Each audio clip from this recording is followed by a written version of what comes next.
여러분, 인생을 이제 많은 철학자들이 인생은 고통의 연속이다. 그리고 또 인생은 광야와 같다라는 말을 합니다. 그래서 이제 이 인생이 쉽지 않기 때문에 철학자들이 또 있지 않겠습니까? 과연 인생이 무엇인가를 연구하고 또 고민하는 자들이죠. 고대 로마 제국의 황제이자 유명한 스토아 철학의 대표 철학자인 마르쿠스 아울렐리우스라고 하는 사람이 있어요. 그분은 이제 로마 팍스나 시대 때 이제 5대 현재 중에 또 한 사람이었습니다. 마지막 로마를 다스리던 사람이었는데요. 그는 이제 많은 당시의 황제들은 뭐 가만히 이렇게 궁에만 있었던 것이 아니라 또 직접 나가서 전투도 하고 또 그러지 않았습니까? 그러면서도 그는 자기의 마음을 잘 이렇게 명상하기 위해서 일기를 썼다고 합니다. 그런데 그 일기가 바로 오늘날 여러분 그 마르쿠스 아울렐리우스의 명상록으로 남아 있는 거예요. 아마 읽어보신 분들 계실 텐데요. 이 책은 오늘날까지 이제 리더십과 그리고 자기 개발서의 고전으로 불리우는 책입니다. 그런데 그 책에 보면 이러한 반복된 메시지가 있어요. 한번 제가 두 가지 좀 인용을 해보았습니다. 보여주시죠. 자연의 흐름에 따르며 묵묵히 짐을 져라. 운명의 섭리 안에 엮어온 어떤 일이든 받아들여라. 그것이야말로 너에게 가장 알맞은 것이기 때문이다라고 말하고 있습니다. 또 이와 비슷한 철학자가 있는데요. 독일의 염세주의 철학자인 쇼펜하워라고 하는 사람이 있습니다. 그는요, 특별히 삶은 본질적으로 고통이다라고 이야기를 했어요. 그는 인간의 끝없는 그러한 의지, 즉 우리의 어떤 욕심과 갈망 속에서 살아가면서 그 의지는 결코 만족될 수 없기 때문에 인생은 본질적으로 불만족스럽고 또 허무하다라고 이야기를 했습니다. 2023년에 한국에서 출간된 책이 있습니다. 40살에 읽는 쇼펜하워, 40에 읽는 쇼펜하워라고 하는 책이 있어요. 당시에 이제 베스트셀러도 되고 이제 센세이션을 좀 일으켰는데요. 여러분 거기에 보면 이제 저자인 강용수 씨라고 하는 사람은 이 쇼펜하우어의 그런 철학을 통해서 지금 우리의 인생이 왜 이렇게 허무한가, 그리고 우리의 인생이 왜 이렇게 무거운지를 바로 쇼펜하우어를 통해서 그 뿌리를 찾았다고 그렇게 저술하고 있습니다. 저자는 이제 인생의 40대가 되면, 여러분 40에 읽는 쇼펜하우어인데요. 어떻습니까? 우리가 이제 보통 10살에서 20살이 되고, 그리고 이제 20살이 되면 이제 한국에서는 남자들이 군대를 가잖아요. 그러면 이제 갑자기 군인 아저씨가 돼요.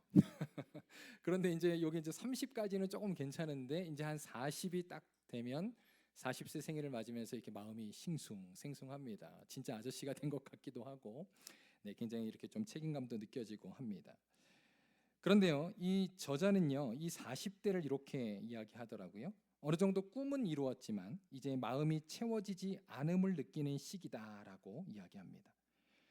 그러면서 저자는 쇼펜하우어가 삶은 본질적으로 고통이다라고 말하면서 동시에 그가 삶을 포기하지 않았던 것처럼 우리도 이 땅에서 삶의 고통을 피할 수는 없지만 그것에 휘둘러서는 안 된다고 말합니다. 결론적으로 저자는 40대부터 이제 욕망을 절제하고, 그리고 절제와 삶을 있는 그대로 받아들이는 마음의 훈련이 필요하다고 말합니다. 그래야 인생을 허무하지 않게 살아갈 수 있다라고 우리에게 조언을 해요. 바로 이처럼 여러 철학자들의 말을 좀 종합해 보면 삶에 그러한 고난이 있다는 것이죠. 어려움이 있고 허무함이 있고 또 예측 불가능한 사건들이 우리를 찾아오지만 그들은 그러한 외부의 상황은 우리가 통제할 수 없다. 그러나 내 내면의 자세를 통제함으로써 삶을 꿋꿋이 살아갈 수 있다라고 이야기하고 있는 것입니다. 여러분 어떻게 생각하십니까? 사실 성경에도 보면 우리의 인생을 고통, 고난으로 이야기하고 있습니다. 그런데 이제 오늘 우리가 함께 읽은 로마서 8장 23절에 보면요, 이렇게 말하고 있어요. 성령께서는 우리의 연약함을 도우신다라고 말씀하고 있습니다. 어떻게요? 바로 이것은 이 세상의 철학과 성경이 다른 것입니다. 성경에서는요, 마음을 죄의 좌소, 즉 우리의 마음이 부패했다라고 말하고 있습니다. 그래서 우리 스스로 그 삶을 우리가 영위할 수 없다는 거예요. 그렇기 때문에 우리는 연약합니다. 그런데 놀라운 것은 하나님께서 우리를 도우신다라고 성경은 말씀하고 있는 것이죠. 여러분, 오늘 말씀을 우리가 온전히 이해하기 위해서 이제 오늘 말씀을 보면서 특별히 오늘 26절을 보면 이렇게 시작해요. 이와 같이 그럽니다. 그런데 여러분, 이 이와 같이라는 건 접속사 아닙니까? 그러니까 앞에 단락을 이어주고 있는 거예요. 자, 그렇다면 어디서부터 우리가 좀 봐야 하는가? 그 앞에 전제의 내용은 본문 특별히 로마서 8장 18절부터 봐야 합니다. 자, 18절 한번 우리 다 같이 한번 읽겠습니다. 시작.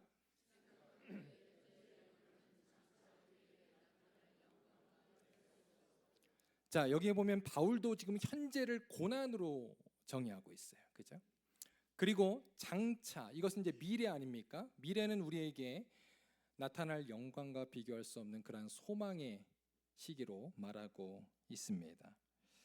그러므로 현재의 고난을 견딜 수 있는 방법은 바로 미래를 바라보고 그러한 믿음으로 살아가야 한다는 것입니다. 그렇다면 사도 바울은 왜 성도가 살아가는 현재를 고난이라고 말했을까요? 여러분, 이것은 우리 크리스찬들도 마찬가지입니다. 우리가 예수님을 믿는다고 해서 우리의 삶의 그런 고통이 달라지는 것이 없어요. 똑같습니다. 그리고 우리는 여전히 죄로 가득한 그러한 세상에서 불완전한 인간의 모습으로 살아가기 때문입니다. 또 악한 권세, 사탄의 권세 속에서 살아가기 때문에 이 땅이 고통과 고난 가운데 있다는 것이죠. 성경은요, 이러한 인간의 고통을 많이 이야기해요. 이제 오늘 말씀 우리가 이전에 이제 로마서 8장 22절과 23절에도 보면 이러한 고난, 고통을 탄식으로 이제 표현하는 것을 보게 됩니다. 우리 다시 한번 읽어보겠습니다. 시작. 피조물이 이제까지 함께 탄식하며 함께 고통을 겪고 있는 것을 우리가 아느니라. 자, 그리고 또 23절이요. 시작. 그뿐 아니라 또한 우리 곧 성령의 처음 익은 열매를 받은 우리까지도 속으로 탄식하여 양자될 것 곧 우리 몸의 속량을 기다리느니라. 자, 여기 이제 22절과 23절에 보면 지금 탄식한다라는 단어가 두 번씩이나 등장하고 있습니다. 왜 그렇습니까? 현재의 삶은 고통 때문에 우리는 탄식한다는 거예요. 고난이 있다는 것입니다. 그런데 여러분, 이 말씀이 이제 전 문맥이잖아요. 이걸 이제 오늘 본문에 이제 갖다 이제 돼야 합니다. 이제 26절에서 이제 오늘 본문이 시작되는 거예요. 이러한 고난이 있는데 여러분, 우리의 상태가 어떠냐면 그 가운데 우리는 연약하다라고 이야기하고 있는 것입니다. 여러분, 아까 제가 말씀드린 대로 우리는 구원받았다고 해서 이러한 고통과 고난이 우리에게 면제가 되지 않습니다. 동일하게 우리에게 다가오는 것이고 또 우리가 구원을 받았다 그래서 연약한 우리가 갑자기 막 능력 있는 사람이 되는 게 아니에요. 저는 학부에서 이제 신학대학교를 먼저 갔습니다. 그러니까 이제 고등학교를 졸업하고 바로 신학대학교를 갔어요. 그래서 만 20살에 또 전도사가 됐습니다. 저희 이제 모교회, 제가 이제 어려서 잘했던 교회에서 교육 전도사가 됐어요. 그러니까 이제 한번 생각해 보세요. 어려서부터 자랐던 교회에서 어저께까지는 청년이었는데 갑자기 오늘부터 이제 전도사가 되니까 저도 어색하고 성도님들도 어색하고, 그러니까 뭐 어떻게 불러야 될지를 모르는 그러한 상황에 있었습니다. 그런데 이제 그것도 이제 익숙해지더라고요. 그러니까 이제 조금 지나니까 다들 전도사님 하시면서 이렇게 불러주셔서 참 감사했는데, 여러분 참 신기한 건 뭐냐면요. 저는 예전에 이렇게 전도사님이나 뭐 목사님 또 선교사님들은 뭔가 좀 다른 그러한 하나님의 큰 은혜가 있는 줄 알았어요. 그래서 이제 그러한 타이틀이 생기면 뭔가 이렇게 신령해지고 뭔가 능력이 생기는 줄 알았습니다. 그러니까 제가 근데 이렇게 경험을 해보니까 그렇지 않아요. 타이틀은 주어졌는데 저는 여전히 똑같은 저예요. 네. 근데 이제 성도님들은 전도사님 부르니까 어떻습니까? 이렇게 조금 기대를 갖는 거죠, 그 다음부터. 그리고 또 전도사님에 대한 그러한 또 이렇게 존경을 갖는 거예요. 그러면서 제가 느낀 건, 이 타이틀이 물론 이제 그러한 직분이 사람을 만들기도 해요. 그런데 또 한편으로는 그러한 직분이 우리를 위선적인 신앙인으로 만들 수도 있겠구나라는 생각을 하게 되었어요. 왜냐하면 나는 그렇지 않은데 내가 전도사인 척을 해야 되니까 그렇게 위선적인 신앙을 가질 수도 있겠다라는 생각을 하게 되었습니다. 아마 우리 직분을 가지신 성도님들도 그러한 경험들을 해보셨을 것입니다. 그런데요, 여러분, 이제 우리가 오늘 이제 본문에 보면 성도로서 달라지는 것은 없지만 놀랍게도 하나님께서는 달라지시는 것이 있다고 말씀하고 있습니다. 그게 뭔지 아세요? 이전에 우리가 하나님을 믿기 전에는 없었던 것이 생기는데 바로 우리의 연약함을 어떻게 하신다고요? 도우신다 그랬어요. 하나님은 그냥 우리가 주님을 믿어도 우리의 연약함을 그냥 두시는 거예요. 달라지는 게 없습니다. 그런데 여기서 하나님이 달라지는 것은 우리를 도우신다는 사실입니다. 여러분 아멘입니까? 이것이 우리에게 얼마나 큰 은혜가 되는지 몰라요. 자, 26절 말씀 다시 한번 읽겠습니다. 오늘 본문 26절 시작. 이와 같이 성령도 우리의 연약함을 도우시나니 우리는 마땅히 기도할 바를 알지 못하나 오직 성령이 말할 수 없는 탄식으로 우리를 위하여 친히 간구하시느니라. 자, 어제 제가 이제 새벽기도 때도 조금 말씀을 드렸었는데 우리가 연약하기 때문에 여러분 여기 본문에 보니까 우리가 마땅히 기도할 바를 알지 못한대요. 맞습니다. 여러분 그래서 우리는 기도를 하지만 어떻습니까? 때로는 우리의 욕망을 구하기도 하고 우리의 정욕대로 구하기도 하고 어쩔 때는 하나님의 뜻이 아니라 엉뚱한 것을 주님께 구하기도 합니다. 성경은 분명히 말씀하고 있어요. 우리의 정욕대로 구하는 그 기도는 주님이 응답하시지 않는다고 했습니다. 그런데 놀라운 것은 뭐냐면요, 성령님께서 우리의 그 연약함을 도우시는데 어떻게 도우시는가? 우리를 위해서 기도하신다라고 말씀하고 있습니다. 이것은 바로 하나님께서 바로 원하시는 그 뜻대로 성령께서 우리를 위해 구하신다는 거예요. 그래서 우리 가운데 그 기도가 응답된다라고 성경은 말씀하고 있는 것입니다. 그런데 더 놀라운 것은요, 여러분 성령뿐만 아니라 예수님께서도 하늘 보좌 우편에서 우리를 위해 중보하시는 분이라고 말씀하고 있어요. 자, 로마서 8장 34절 다 같이 읽어보겠습니다. 시작. 누가 정죄하리요? 죽으실 뿐 아니라 다시 살아나신 이는 그리스도 예수시니 그는 하나님 우편에 계신 자요 우리를 위하여 간구하시는 이시니라. 여러분 믿습니까? 바로 이처럼 성령 하나님 그리고 성자 하나님께서 우리를 위하여 중보하시고 기도하시기 때문에 우리가 믿음을 갖게 된 줄로 믿습니다. 그리고 또 믿음을 지키고 이처럼 주님 앞에 예배를 드릴 수 있다는 거예요. 그리고 우리가 고난 중에도 흔들리지 아니하고 다시 일어설 수 있는 것, 그것은 바로 이러한 주님의 중보 기도 때문이라고 하는 것입니다. 자, 그런데요, 오늘 아까 26절에 보니까요, 성령의 탄식도 있다라고 말씀하고 있습니다. 이제 우리 피조물의 탄식뿐만 아니라 성령 하나님도 우리를 위해 탄식하신대요. 여러분 이 성령의 탄식이 뭘까요? 이것은 주님의 안타까운 심정을 말합니다. 그래서 이 탄식이라고 하는 뜻은요, 하나님의 의지를 말하는 거예요. 어떠한 의지일까요?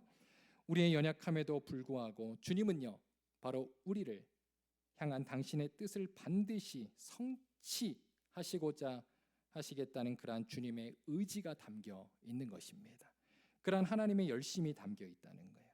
자, 빌립보서 1장 6절에도 보면 이러한 하나님의 의지가 담겨 있는 말씀을 보게 됩니다. 우리 한번 빌립보서 1장 6절 다 같이 읽겠습니다. 시작.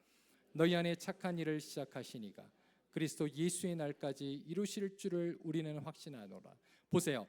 하나님께서 우리를 위하여 이 착한 일을 시작하시고 이루시겠다라고 약속하고 있는 것입니다. 하나님의 의지죠. 이처럼 성도의 삶은 이 땅에서 비록 고난과 고통 가운데 우리는 연약하지만 우리가 정말 성도로서 살아갈 수 있는 것, 그것은 바로 하나님의 의지, 하나님의 열심, 그것으로 인한 주님의 은혜의 결과라고 하는 것입니다. 그러므로 우리는요, 주 안에서 더 이상 연약하지 않다는 거예요. 이것을 우리가 이제 신학적으로 성화의 삶이라고 말할 수도 있겠습니다. 여러분 성화가 뭘까? 이제 신학적인 용어인데요. 이게 한자어 아닙니까? 거룩할 성, 변화될 화자예요. 그래서 거룩하게 변화된다. 영어로 말하면 sanctification입니다. 여러분 이 성화가 무엇일지 웨스트민스터 신앙 고백서에 보면요, 이렇게 정의하고 있어요. 한번 잘 들어보세요. 우리를 지배하던 죄의 권세가 파괴되고 죄에 나타나는 여러 가지 욕심이 점점 약해져서 죽고 그리스도의 은혜 안에서 거룩한 행동을 실천하기 위하여 점점 강건하게 되는 것이다 그랬습니다. 우리의 믿음이 점점 강건하게 되는 것, 그것이 바로 성화라고 하는 것입니다. 그래서 어떤 신학자들은 이제 칭의, justification이 원죄를 죽이고 그리고 또 성화, sanctification이 자범죄를 죽인다라고도 표현하고 있어요. 자, 어떻게 이러한 일들이 일어나는가? 그 이유는 뭐냐면요. 이전에는 내가 내 삶의 주인이었어요. 그러나 이제는 예수님을 믿고 주님이 나의 주인이 되셨기 때문에 우리가 그리스도와 연합이 이루어지게 되었기 때문입니다. 그 결과 우리 안에 이러한 열매가, 성화의 열매가 일어나게 됐다는 거예요. 여러분, 요한복음 15장에도 보면 그 포도나무의 비유가 있지 않습니까? 우리는 가지라 그랬어요. 그러나 주님은 포도나무라 그랬습니다. 가지가 혼자 열매를 맺을 수 없습니다. 그러나 가지가 나무에 붙어 있을 때 바로 그 안에서 열매가 맺듯이 우리가 그리스도와의 연합으로 우리 안에 성화의 삶이 이루어지게 되는 것입니다. 자, 그런데요, 여기서 끝나는 것이 아니라, 자, 이제 구원받은 자들에게 또 어떠한 놀라운 은혜가 있냐면, 여러분 27절에 보면 이런 말씀이 있습니다. 마음을 살피시는 이가 성령의 생각을 안 하니 그랬어요. 즉 하나님께서 우리의 마음을 살피신다는 거예요. 여기서 마음은 바로 우리 성도들의 마음을 말합니다. 그런데 누가 살피시는가? 이것은 엄밀히 말하면요, 성부 하나님이에요. 성부 하나님께서 우리의 마음을 살피신대요. 그런데 살핀다라고 하는 단어, 원어를 보면 이것은 대충 보다라는 뜻이 아닙니다. 이것은요, 샅샅이 조사하고 그리고 깊이 들여다본다라고 하는 뜻을 가지고 있습니다. 또 여러분, 여기에 동사는요, 현재 분사형으로 되어 있어요. 그러므로 하나님께서 우리의 마음을 지속적으로 돌보신다는 거예요. 사랑하는 성도 여러분, 우리는 이러한 하나님의 따뜻한 보호와 돌보심 그리고 인도하심 가운데 살아가고 있다는 사실을 믿으시기를 바랍니다. 그래서요, 여러분, 우리가 기도할 때도 여러분 이러한 우리의 마음을 살피시는 주님 앞에 맡기며 기도해야 돼요. 네, 사실은 오늘이 이제 제가 이곳에 온 지 딱 1년째예요. 그래서 우리 7월 둘째 주에 여기서 첫 설교를 했습니다. 그리고 이제 오늘 1년이 딱 됐는데 저희가 이제 이곳에 오기 전에 담임 목회지를 위해서 기도를 많이 했어요. 저희 아내와. 근데 사실 뭐 저희도 인간이기에 저희가 원하는 그런 그죠? 교회들이 있고 또 원하는 그러한 성도들이 있지 않겠습니까? 이러한 것들이 되면 좋겠다라는 그러한 기도를 처음에는 이렇게 좀 하게 되었어요. 그런데 기도를 하다가 하나님께서 그 모든 걸 다 내려놓게 하시더라고요. 그러면서 어떠한 생각이 들었냐면, 그래, 내 마음을 잘 아시느니, 나보다 나를 더 샅샅이 아시는 하나님, 나보다 우리 교회를 더 아시는 하나님께서 정말 하나님께서 원하시는 그 교회로 우리를 이끌어 주시옵소서. 그렇게 기도하면서 주여, 정말 갈렙이 기도했던 것처럼 주님이 주시는 산지로 가겠습니다 기도했더니 정말 산지로 왔다고 제가 말씀드렸죠. 예, 이 땅이라 그랬어야 되는데 아무튼 산지에 대해 하나님이 정말 산지로 보내주셨어요. 예, 해발고도 1600m로 보내주셨어요.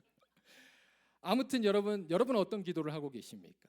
지금 여러분의 진로를 위해 기도하고 계십니까? 여러분의 배우자를 위해 기도하고 계십니까? 여러분의 자녀들의 진로를 위해 기도하고 계십니까? 여러분의 자녀들의 배우자를 위해 기도하고 계십니까? 여러분이 원하는 게 있겠죠. 그러나 우리보다 더 샅샅이 우리를 잘 아시고 정말 모든 것들을 다 인도하시는 하나님께 기도하시기를 바랍니다. 하나님의 뜻을 구하시기를 바랍니다. 하나님, 주님께서 우리 자녀들 또 우리 가정 하나님의 뜻에 맞는 곳으로 우리를 인도하여 주시옵소서. 여러분 그렇게 기도할 때 하나님께서 반드시 응답해 주실 줄로 믿습니다. 삼일체 하나님께서요, 오늘 이제 본문에 다 등장해요. 우리의 그런 성화에 삼일체 하나님이 함께 동역하시는 장면을 보게 됩니다. 자, 먼저 성부 하나님은 우리의 성화에 있어서 어떠한 역할을 하시냐면 성화의 시작이자 그리고 원인이라고 성경은 말씀하고 있습니다. 그 다음 두 번째로 성자 하나님은 어떠한 역할을 하시는가? 아까 말씀드린 대로 그리스도와 연합을 통해서 우리에게 신비한 연합을 통해서 바로 신자들에게 거룩함에 이를 수 있도록 그러한 자격과 능력을 부여해 주시는 거예요. 포도나무의 그 가지에게 주시는 것처럼. 그 다음 성령 하나님은 어떠한 역할을 하시는가? 이제 성령 하나님은 성화의 적용자가 되십니다.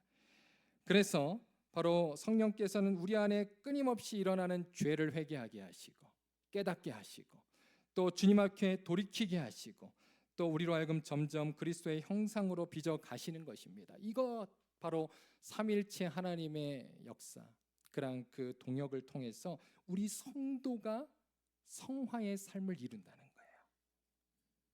자, 여러분 여기까지 잘 따라오고 계십니까? 오늘 이제 좀 신학적인 용어들이 많이 등장하기 때문에 조금 이제 어려울 수도 있는데 여러분 지금부터 조금 더 집중을 좀 해주시기 바랍니다. 자, 28절을 한번 읽어보도록 하겠습니다. 그 결과 또 어떠한 일이 일어나는지 다 같이 읽겠습니다. 시작. 우리가 알거니와 하나님을 사랑하는 자 곧 그의 뜻대로 부르심을 입은 자들에게는 모든 것이 합력하여 선을 이루느니라. 자, 여기에 보시면 하나님을 사랑하는 자 그리고 그 뜻대로 부르심을 입은 자, 이건 이제 동격입니다. 성도라는 거예요. 성도에게 하나님께서 어떠한 일을 이루시는가? 모든 것이 합력하여 선을 이루신다라고 성경은 말씀하고 있습니다. 자, 그런데요, 여기서 말하는 그 선, 이 선이란 무엇일까? 그게 이제 29절에 나왔어요. 29절 한번 보여주시면 그 선은 뭐냐면 바로 우리가 그 아들의 형상을 본받는 것입니다. 여러분 오늘 주보에 보면 이렇게 오이코스 그 토론 질문이 있어요. 그 질문에도 제가 좀 넣어드렸는데 하나님이 우리 가운데 이루시기 원하는 그 궁극적인 선은 뭐냐? 바로 하나님의 아들의 형상을 본받게 하시는 것입니다. 이것이 바로 성화의 목표이고 목적이라는 거예요. 하나님이 우리를 성화로 이끄셔서 어디까지 이끄시기 원하느냐? 바로 예수 그리스도의 그 형상에 닮아가는 자, 여러분 이르게 하는 것, 그것이 바로 주님께서 우리에게 원하시는 모습이라는 겁니다. 자, 우리 한번 옆에 분과 한번 인사하기 원하는데 우리 옆에 분 한번 보시고요. 자, 예수님의 형상을 본받읍시다. 이렇게 한번 우리 인사했으면 좋겠습니다. 그렇습니다. 예수님의 형상을 본받는 것, 그것이 바로 하나님이 우리에게 원하시는 것입니다. 그런데 여러분 지금 우리의 모습을 우리가 볼 때 어떻습니까? 우리는 하나님의 뜻대로 살지 못하고 하나님의 형상을 따라 살아가지 못할 때가 너무나 많아요. 그러나 여러분 실망하지 마십시오. 오늘 말씀은 분명히 약속하셨습니다. 주님께서 우리는 연약하지만 당신의 열심으로 우리를 만들어 가시겠다고 약속하셨기 때문에 우리는 그 안에서 소망을 갖게 된다는 거예요. 그런데 이렇게 성도님들을 보면 종종 그러한 하나님의 의지와 그러한 열심을 좀 부담스러워하는 분들이 계세요. 하나님, 저는 거기까지는 안 하셔도 됩니다. 바쁘실 텐데 저까지. 그런데 여러분 하나님의 자녀라고 한다면 하나님은 다 거기에 그러한 소망을 갖고 계시다는 거예요. 여러분 그런데 하나님의 그러한 열심과 하나님의 의지를요 우리가 사실은 좀 많이 오해할 때가 있습니다. 좀 무서워할 때가 있다는 거예요. 그러나 여러분 그렇지 않습니다. 여러분 우리 한번 자녀들을 생각해 봅시다. 여러분의 자녀들에 대한 우리 부모의 기대가 있지 않습니까? 또 여러분 손주 손녀들에 대한 기대가 있으시잖아요. 뭐 그것이 어떤 뭐 학교에서 1등을 하고 뭐 상장을 받고 이런 게 아니라 여러분 이 아이들이 정말 그 나이에 맞게 육체적으로 잘 성장하고 키가 자라고 또 정말 정신이 잘 자라서 다른 사람들과 소통하고 일할 수 있는 여러분 그러한 사람이 되는 거 여러분 누구나 바라는 것 아닙니까? 만약 아이가 정말 10살, 20살이 됐는데 몸도 작고 그리고 생각도 어리다면 아마 우리 부모의 굉장히 걱정거리가 될 것입니다. 이처럼 하나님도 똑같다는 거예요. 하나님은요 바로 우리 주님의 자녀들이 이처럼 신앙으로 성장하고 성숙하기를 여러분 바라신다는 사실 여러분 기억하시기를 바랍니다. 그래서 우리 부모들도 어떻습니까? 우리 자녀들을 위해서 때로는 자녀들이 올바른 길로 가도록 징계를 주기도 하잖아요. 그죠? 그리고 또 때로는 자녀들이 요구하는 것을 일부러 침묵하기도 합니다. 들어주지 않아요. 이건 아이들을 위해서 그렇게 하는 것입니다. 그 아이들의 올바른 그러한 자세를 위해서. 여러분 하나님도 똑같다는 거예요. 하나님께서는 우리의 바로 성화를 위해서 때로는 우리에게 징계를 주십니다. 또 때로는 우리에게 침묵을 허용하시는 거예요. 그러한 것들을 통해서 하나님은 우리를 결국 성화의 삶으로 이끌어 가시는 분이라는 사실을 기억하시기를 바랍니다. 그러므로 여러분 지혜로운 사람들은요 내 삶에 막힘이 있고 또 침묵이 있고 또 여러분 시험이 있을 때 여러분 깨달으셔야 돼요. 하나님께서 지금 나로 하여금 성하기를 원하시는구나. 그러므로 여러분 다시금 주님께로 돌아가시는 귀한 우리 성도님들 되시기를 주님의 이름으로 축복합니다. 자 이제 마지막입니다. 오늘 마지막 한번 보겠습니다. 자 29절에서 30절입니다. 자 29절에서 30절 우리 다 같이 한번 읽겠습니다. 시작.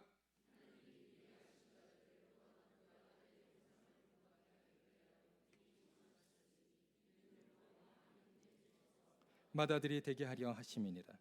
또 미리 정하신 그들을 또한 부르시고 부르신 그들을 또한 의롭다 하시고 의롭다 하신 그들을 또한 영화롭게 하셨느니라. 자, 여기에 보면요, 하나님께서 우리를 미리 계획하셨다 그랬어요. 미리 정하시고 두 번씩이나 반복하잖아요. 그러니까 여러분, 이러한 구원의, 이건 이제 구원의 서정이라 그러는데, 구원의 서정은요, 우리가 택한 게 아닙니다.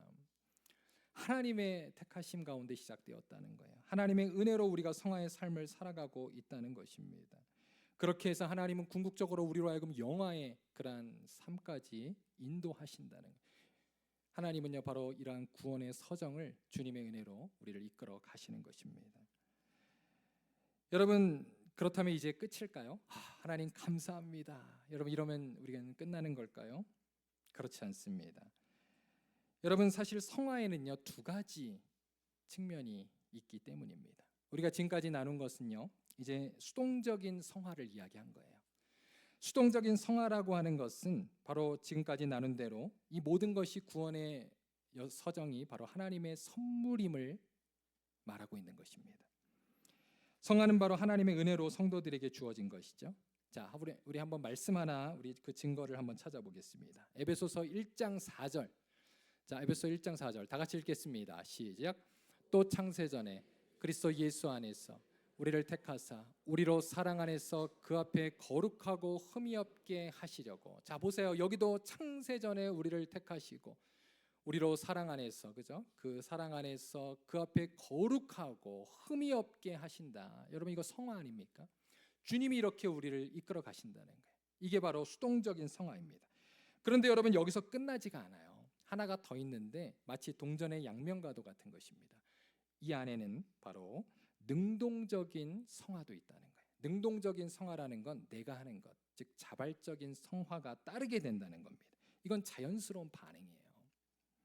구원을 받은 자들에게 나타나는 반응이라는 것입니다. 즉 성도가 평생의 삶 가운데 그러한 하나님의 은혜 가운데서 점진적으로 그리스도의 그 형상을 닮아가는 삶을 살아가는 걸 말합니다. 여러분, 여기에는요, 우리 믿는 자들의 그러한 노력이 들어간다는 것이죠. 그래서 빌립보서 2장 12절에 보면 이렇게 말하고 있어요. 우리 한번 다 같이 읽어볼까요? 시작. 그러므로 나의 사랑하는 자들아, 너희가 나 있을 때뿐 아니라 더욱 지금 나 없을 때에도 항상 복종하여 두렵고 떨림으로 너희 구원을 이루라. 여러분, 여기 마지막에 보세요. 항상 복종하여 두렵고 떨림으로 너희 구원을 이루라. 아니, 이미 구원을 받았는데 무슨 또 구원을 이룹니까? 이건 바로 성화를 이야기하고 있는 거예요. 영어로 보면 sanctification, 바로 성화를 말하는 것입니다. 이처럼 여러분, 구원을 이루라, 우리에게 이루어 나갈 것을 말씀하고 있다는 것입니다. 그런데요, 우리가 정말 하나님을 믿는다고 하지만 또 오랫동안 신앙생활을 했지만 내 삶 속에 변화가 없고 또 회개가 없고 또 여러분, 영적인 게으름과 영적인 핑계 가운데 우리가 그러한 삶을 살아가고 있다면, 이러한 능동적인 성화의 삶이 우리 가운데 나타나고 있지 않다면 우리는 우리의 신앙을 점검해 봐야 한다는 거예요. 그건 둘 중에 하나입니다. 첫 번째는 우리에게 지금 영적인 뭔가 문제가 생겼거나, 여러분 여기까지는 괜찮아요. 돌이키면 되니까. 그런데 또 하나, 이것은 바로 우리에게 구원을 점검해야 하는 것입니다. 과연 내가 진짜 구원받은 사람인가? 왜냐하면 구원받은 자들에게는 반드시 이 성화의 삶이 이루어지게 된다고 했기 때문입니다. 그래서 제가 자주 인용했던 우리 고신대를 은퇴하신 성령론의 전문가이신 박영돈 교수님이라는 분이 계세요. 그런데 그분이요, 우리에게 다음과 같은 일침을 주고 있습니다. 한번 제가 그 책의 내용을 잠깐 한번 읽어드리겠습니다. 잘 들어보세요. 한국 교회에 만연한 값싼 은혜의 복음은 어떤 것인가? 가장 보편적인 것은 아마도 칭의와 성화를 분리하여 구원은 칭의에만 근거하며 성화에는 무관하다고 보는 견해일 것이다. 이런 가르침에 의하면 성화는 구원의 필수적인 요소가 아니라 부수적인 것이며 기껏해야 천국에서의 상급과 관련된 것뿐이라고 말한다. 그래서 삶과 인격의 실제적인 변화가 없어도 칭의에 근거해서 구원을 얻는다고 말한다. 그러나 이러한 가르침은 비성경적일 뿐 아니라 종교 개혁자들의 구원과는 거리가 멀다 그랬습니다. 그러므로 우리가 구원받은 성도라면 이 두 가지는 서로 분리될 수 없다는 거예요. 바로 함께 주 안에서 작동되어 나간다는 것입니다. 그러므로 성화는 우리가 구원받았는지 아닌지를 또 볼 수 있는 하나의 영적인 시금석이 된다는 것입니다. 이제 오늘 말씀을 마치겠습니다. 사랑하는 성도 여러분, 사실 오늘 우리가 성화에 대해서 말씀을 나누었는데요. 여러분, 성경 속에 등장하는 인물들도 보면 다들 연약했습니다. 그러나 하나님의 그 도우심 가운데 그들이 다 성화하는 모습을 보게 돼요. 제가 오늘 마지막 말씀을 전하면서 다 소개할 수는 없고, 여러분 신구약에 한 분씩만 간단하게 한번 소개를 하자면, 여러분 아브라함을 보십시오. 아브라함도 처음에는 이방신을 믿으며 살아갔던 메소포타미아의 한 그러한 사람이었습니다. 그런데 하나님의 부르심을 받고 그가 이제 가나안으로 오지 않습니까? 그런데 처음에는요, 하나님의 그 말씀을 듣고 이게 무슨 말인지도 이해하지 못하고 그가 계속 실수하지 않습니까? 그리고 하나님께서 주시겠다는 그 자식을 기다리지 못하고 중간에 한 종을 자기의 양자로 삼겠다고 하고, 또 급기야 이제 하갈을 통해서 이스마엘도 낳게 됩니다. 이처럼 여러분, 우리 인간은 연약하다는 거예요.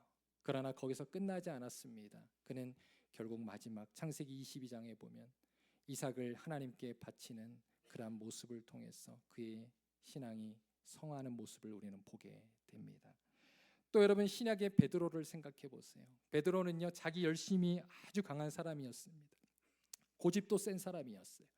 그래서 십자가에서 예수님께 뭐라 그랬습니까? 호언장담하잖아요. 내가 예수님을 절대로 부인하지 않겠습니다. 그런데 여러분, 3번씩이나 예수님을 부인하고 저주하게 됩니다.